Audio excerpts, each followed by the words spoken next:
Hello everyone, welcome to my channel.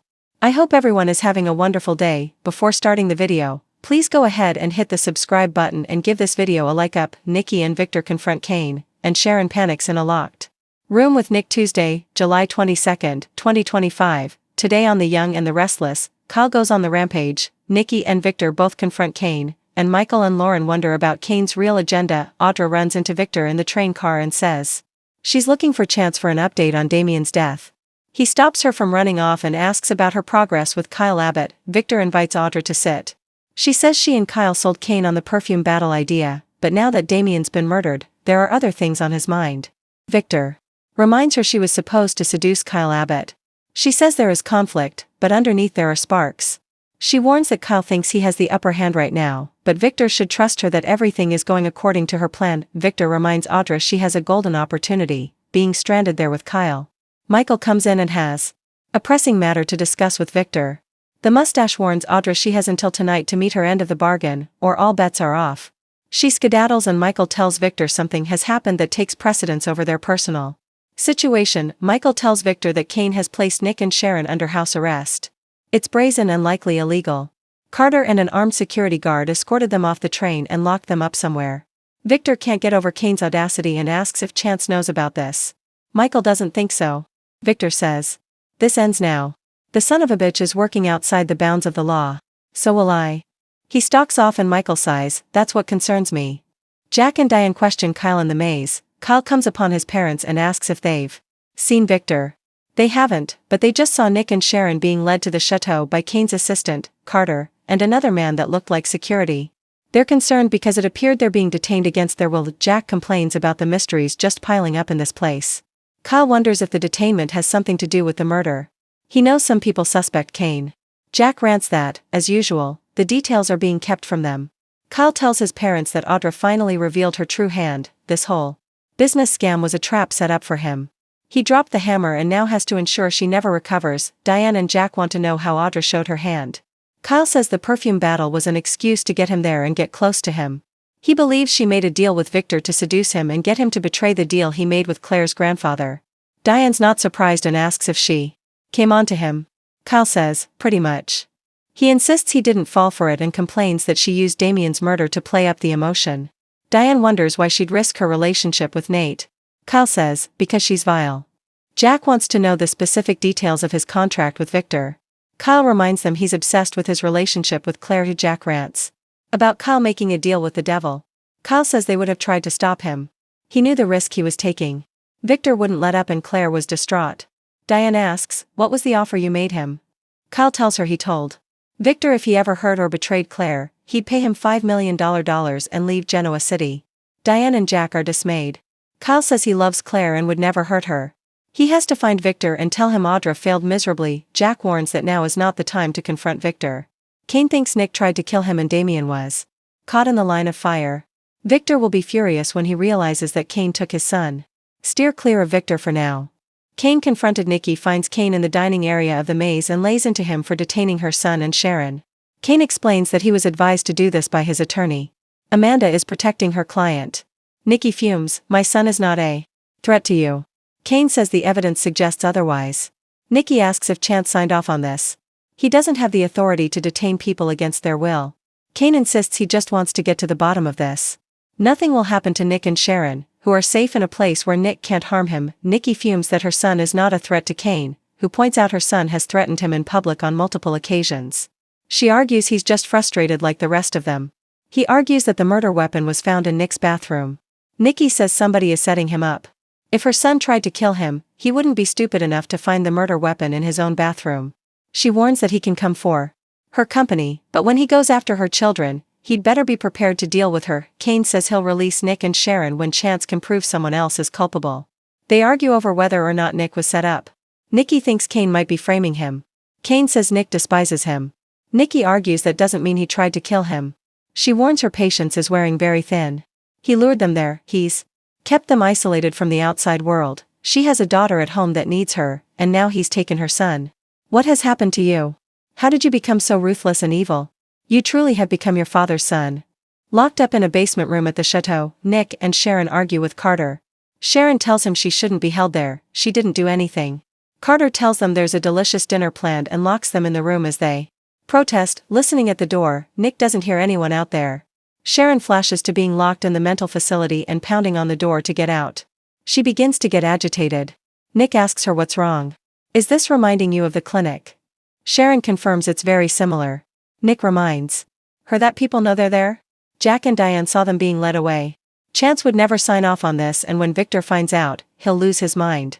They agree to stay focused, and Nick tells her this is temporary. Kane can't keep them there for very long. As they search around for something to help them get out, Sharon tries to make jokes. If she doesn't laugh, she'll cry. Nick feels terrible about bringing her there. He wonders how she's staying calm. Sharon says it's her job to keep him level-headed on this trip. Deep down, she's not so calm. Nick complains that this is the last thing she needs. He pounds on the door and hollers. Sharon muses that being locked up is better when you're with someone. Even Phyllis. She doesn't regret speaking up to Carter after all the times Nick has come to her rescue. Lauren fumes in the train car. Lauren finds Michael deep in thought. She asks what happened with Victor. Michael says the interaction was tense. Lauren snarks about Victor treating Michael terribly. He made the right decision quitting. Michael supposes so. She asks if Victor was appreciative of him tracking him down to update him as a friend. Michael says, "No, ma'am." Lauren fumes that the man doesn't know anything about loyalty. She's furious that Victor continues to hurt him like this. Michael says he made it clear that he didn't need his help and stormed out of there to deal with the situation on his own. Lauren and Michael discuss the illegality of Kane holding Nick and Sharon. Michael thinks the evidence against Nick would make anyone paranoid. Lauren snarks, even if it's planted? They wonder about him going after the Newmans. They wonder why Kane wanted Michael there.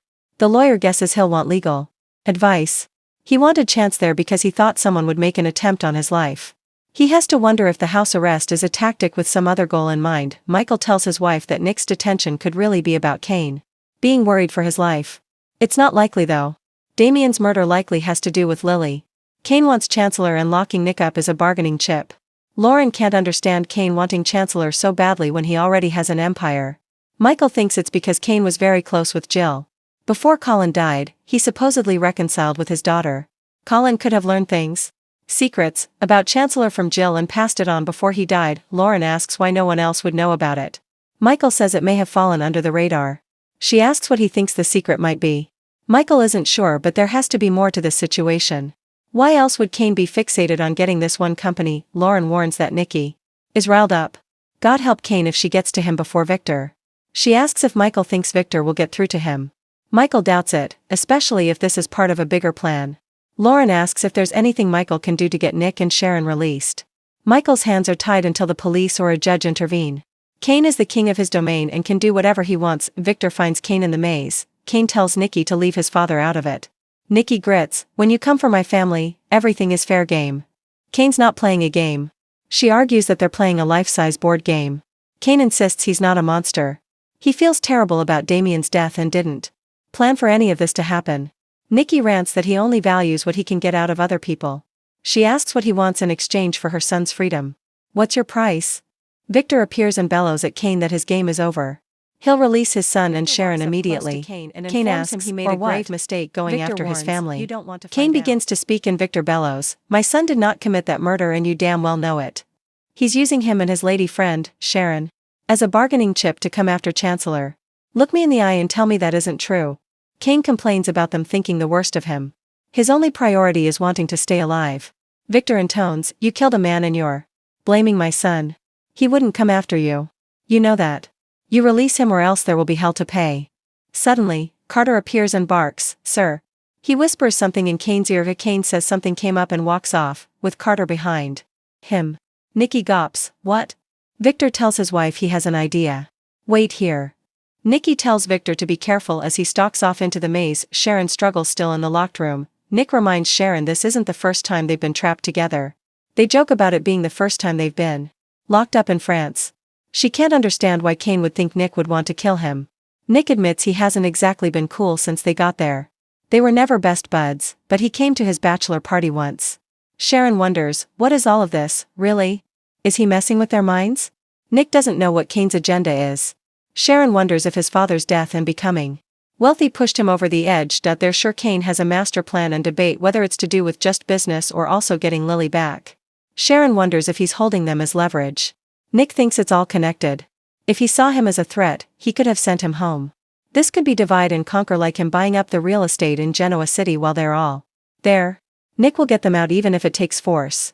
He pounds on the door and hollers, and Sharon begins to panic. She hyperventilates a little as she presses up against the door.